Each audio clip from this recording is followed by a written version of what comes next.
Hello everyone, क्या हाल चाल। Welcome to new vlog. आज हम बात करने जा रहे हैं कनाडा स्टडी वीज़ा की जो इंटरव्यू आनी स्टार्ट हुई है उसके लिए अब कैसे प्रिपेयर किया जाए। जैसे मैंने रिसेंट आपको बताया था कि अभी अनाउंसमेंट हुई है कि अब इंटरव्यूज आनी स्टार्ट हो चुकी हैं और बहुत सारे बच्चों को इंटरव्यूज आई भी हैं।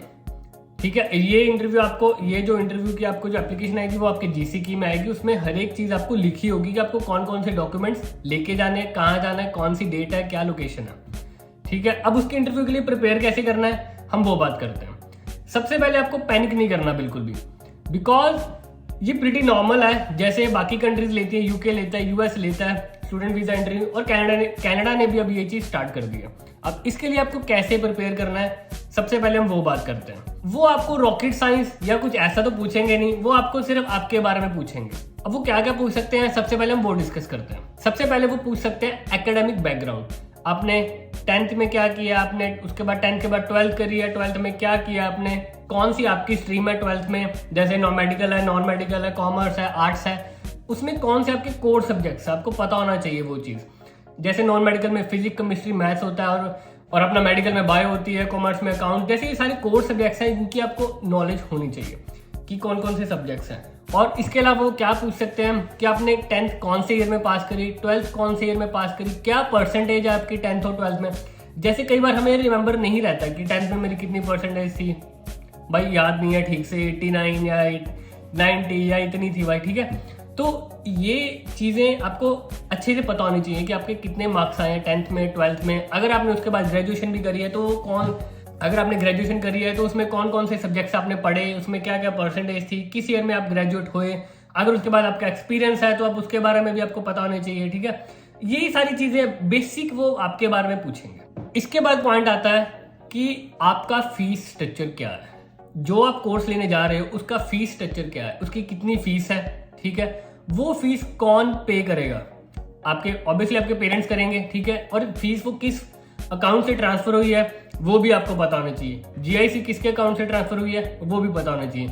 अगर आपने कोई फंड्स दिखाए हैं वो फंड्स कहाँ से आए, ठीक है, वो फंड्स को आपको पता होना चाहिए। आपको एक बारी आप अपनी फंड्स को गो थ्रू कर लेना अच्छे से कि जो अपने स्टेटमेंट में जो फंड्स जहाँ से आए हैं, ठीक है, वो आपको पता होना चाहिए कि ये मेरे फादर का ये ऑक्यूपेशन है, इतनी इनकम आती है, वहाँ से मदर का ये ऑक्यूपेशन है, वहाँ से इतनी इनकम आती है। तो ये सारी चीज़ें आपको पता होनी चाहिए। इसके बाद आता है भाई कोर्स सिलेक्शन। ये कोर्स आपने क्यों लिया। जैसे अपनी मैंने प्रीवियस वीडियो में बताया था कि एसओपी में आप हर चीज़ लिखते हो, आपका ये कोर्स क्यों लिया, आपने कॉलेज क्यों चूज़ किया, ठीक है, कनाडा क्यों चूज़ किया। तो वही सारी चीज़ें वो आपसे पूछेंगे कि ये कोर्स आपने क्यों लिया, ठीक है, और इंडिया में क्यों नहीं लिया। यही सारी चीज़ें वो आपसे पूछेंगे कि इंडिया में क्यों नहीं लिया आपने कोर्स। ठीक है, और अब ये कोर्स में आप क्या पढ़ने जा रहे हो। ठीक है, अगर फॉर एग्जाम्पल आपने जैसे मैंने हेल्थ केयर एडमिनिस्ट्रेशन लिया तो आपको पता होना चाहिए उसमें आप क्या पढ़ने जा रहे हो। फर्स्ट सेमेस्टर के आपको बेसिक सब्जेक्ट्स आपको एक बार देख लो कि ये मैं सब्जेक्ट पढ़ने जा रहा हूँ, उसमें ये है। ठीक है, क्योंकि वो कॉलेज की वेबसाइट पे मिल जाती है basic information about the course. तो वो सारी चीज़ें आपको पता होनी चाहिए। जो आपने एसओपी में लिखा है वो हर चीज़ आपको पता होनी चाहिए। फॉर एग्जाम्पल आपने एसओपी में अगर आपने लिखा है कि मैंने ये कोर्स इस कारण से लिया है, ठीक है, ये मेरे फील्ड के रिलेटेड है, ये मुझे इंडिया में ये इसका स्कोप है, तो वो चीज़ें जब आपके इंटरव्यू में आपसे वो पूछे तो वो चीज़ें मैच करनी चाहिए। ये ना हो एसओपी में कुछ लिखा है और आप कुछ बोल रहे हो। क्रैम नहीं करनी एसओपी, बिल्कुल लाइन टू लाइन नहीं सुनाना उन्हें, क्योंकि फिर तो उस ऑफिसर को पूरा शक हो जाएगा कि बंदे ने पूरा क्रैम किया हुआ है।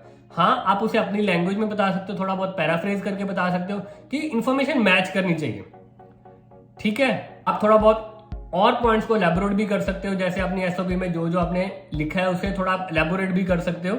और आप एक चीज अपने एजेंट से आप प्रैक्टिस जरूर करें इस चीज की। इंटरव्यू अपने एजेंट को बोले कि मुझे प्रैक्टिस करवा दो एक बारी, और ताकि आप कोई गलती ना करो जब आपकी इंटरव्यू हो। अपने एजेंट के साथ आप अच्छे से एक बारी इंटरव्यू कर लें प्रैक्टिस। आप अपने एजेंट के साथ एक बारी मॉक इंटरव्यू जरूर कर लें फाइनल इंटरव्यू से पहले, बिकॉज वो आपको बता देगा कि आपने क्या क्या मिस्टेक्स करी हैं, कहाँ आप इंप्रूव कर सकते हो, कि आप सही भी बोल रहे हो या नहीं।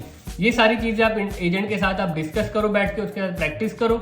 एटलीस्ट एक बार तो जरूर प्रैक्टिस करो, बिकॉज आप प्रैक्टिस नहीं करोगे तो जब फाइनल इंटरव्यू आएगा तो थोड़ा मैसअप हो जाता है, बिकॉज नर्वसनेस भी इतनी ज्यादा होती है क्योंकि वीजा इंटरव्यू अभी आने स्टार्ट हुए हैं। ठीक है, तो आप एक बार प्रैक्टिस जरूर करो अपने एजेंट के साथ। यही सारी चीजें वो जस्ट आपको अपने बारे में पूछेंगे। आप बिल्कुल भी पैनिक मत होना, आपको सिर्फ आपके बारे में पूछा जाएगा, बिल्कुल ही पैनिक होने की जरूरत नहीं है। ठीक है, और इसके अलावा वो कुछ नहीं पूछेंगे, जैसे बाकी कंट्रीज में नॉर्मल होती है इंटरव्यू, कनाडा की भी सेम वैसी ही होगी। बाकी कंट्रीज में भी वीजा मिलते ही हैं। जैसे मैंने आपको बताया था कि रिसेंट एक अनाउंसमेंट आई है, आप सबको पता भी होगा कि अगले 3 सालों में 1.5 मिलियन लोगों को बुलाने वाले हैं। तो ये बहुत सिंपल है, और ये बिल्कुल सिंपल है कि वो उसमें से स्टूडेंट वीजा भी बहुत सारे मिलने वाले हैं। अगर वो 1.5 मिलियन इमिग्रेंट्स बुला रहे हैं तो उसमें तो ऑब्वियसली बात है कि स्टूडेंट वीजा भी बहुत ज्यादा मिलने वाले हैं। ऑफिसर जो आप वहाँ पे बैठा है वो वीजा देने के लिए बैठा है, पर उसकी शर्त ये होती है कि आप हर चीज उसके हिसाब से प्रेजेंट करो। 100% तो नहीं, फिर भी अगर 80-90% भी आपने उसके हिसाब से प्रेजेंट कर दिया अपना केस, तो आपको वीजा जरूर मिलेगा। वो आपको रिजेक्शन देने के लिए नहीं, आपको वीजा देने के लिए बैठे हैं वहां पे। तो बिल्कुल भी घबराओ मत, ठीक है। प्रैक्टिस करो अपने बारे में, आप अच्छे से एक बार हर चीज आप देख लो, अच्छे से एसओपी अच्छे से देख लो, कौन कौन से डॉक्यूमेंट्स आपने लगाए हैं फाइल में, वो सारे अच्छे से गो थ्रू कर लो। बस इसके अलावा वो कुछ नहीं पूछेगा, आपकी इंटरव्यू क्लियर हो जाएगी। Hope for the best. Thank you, मिलते हैं किसी नई वीडियो के साथ, तब तक के लिए बाय बाय।